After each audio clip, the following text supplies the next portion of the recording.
Welcome to Unit 2 and to finally getting underway with the Field-Based School of Biblical Studies. In this unit we're laying foundations for really everything that's going to follow, and so it really is an important unit, although as I say in the coursework, there's a lot of stuff and it will be a lot of new stuff, so don't get overwhelmed, and just to say that it's the first 5 units that you need to concentrate on. The others are there, you will refer back to them, they give you a broad idea of some concepts, but it's the first 5 units that are important, because here what we want to do is introduce to you this concept of inductive Bible study. What does it mean to study the Bible inductively? Now, in this first unit, what you'll see is that I've mentioned there's 3 approaches to the Bible. When it comes to most books on inductive Bible study, what they say is that actually there's 2 approaches. There's the deductive and the inductive approach, and that's true, but I've added the 3rd one because I think that is where most of us are in our engaging with Scripture. We don't necessarily come to the Scripture to prove a point or to find truths, but we come to the Scripture to hear God speak to us, to be encouraged, to be strengthened, and to understand the ways of God and to learn the ways of God. And therefore I've included that as a place where we start. But the second one I've got there is a deductive approach, and this is when we come to the Scripture with an idea or a thesis, and often this is used in preaching and teaching, Bible studies. You know, the Jehovah's Witness that knocks on the door and tries to prove their particular theology. This is the approach they would use. They would go to different verses and they would use those verses to prove their point. And we can do this too.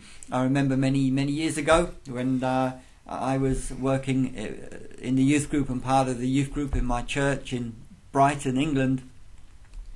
I remember in those days it was the beginning of the charismatic renewal, the move of the Spirit, and things were very exciting, and a number of us in the youth group were filled with the Spirit, and there was a whole new dimension of worship that was being introduced, and we were doing this radical thing in this English Baptist church. We were in the worship time lifting our hands and worshipping the Lord, and this caused a lot of problems. I remember the youth group leader feeling very uncomfortable about this, and he talked to me about it, and it's not something that we Baptists had done very much, and I remember being invited to speak at one of the young people's after church gatherings, and I decided that what I would do is I would talk about what it was to lift hands and why this was a biblical thing to do.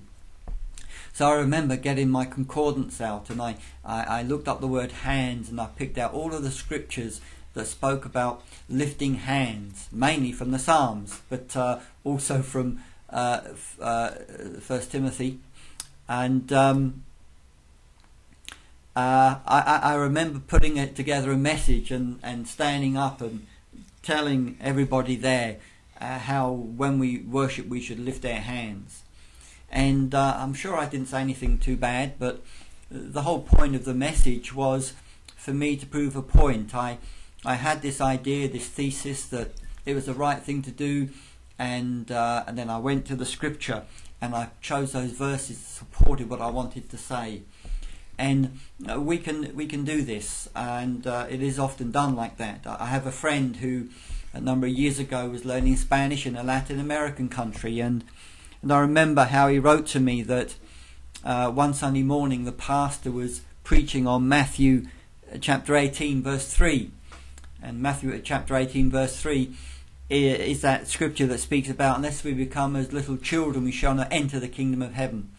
And he said that the passage is good, but the application that the pastor brought out was that because little children didn't wear moustaches, that it was wrong for Christian men to grow a moustache, and because little children didn't wear any makeup, it was wrong for Christian women to wear makeup, and because little children didn't have hairy legs. It was wrong for women to have hairy legs, and so on and so forth. So you can imagine he was quite amused about that, by all that. But the point is, of course, is that sadly that kind of preaching can bring tremendous legalism upon people who honestly want to walk in the ways of the Lord and follow the Lord.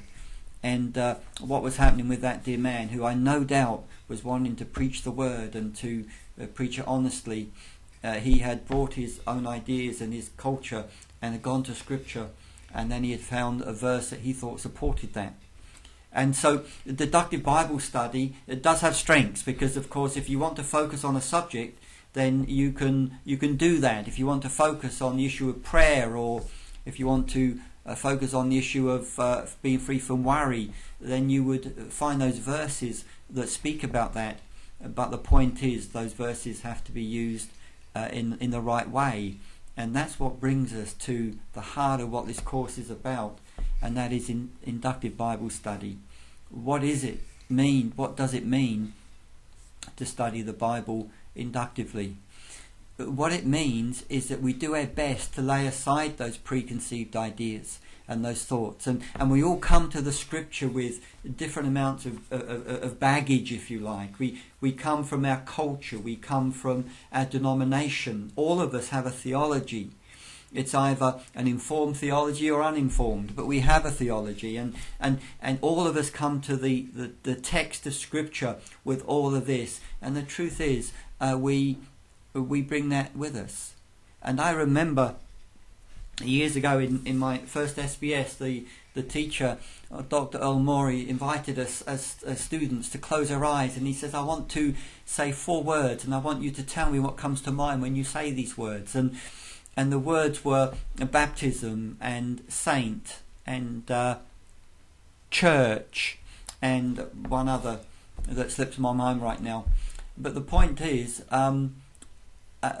what is it that came to mind when we thought about these words? And each person had their own understanding of what this would mean. For some, the word baptism, they thought of water, and they thought of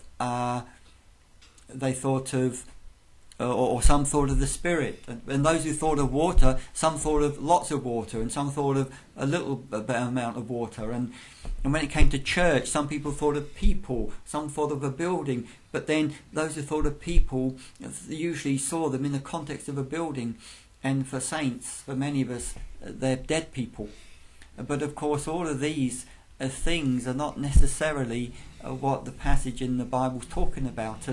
And to be inductive, what we want to do is learn what it is to do our best to lay aside those ideas and read the Bible and let the Bible inform us what it's saying, and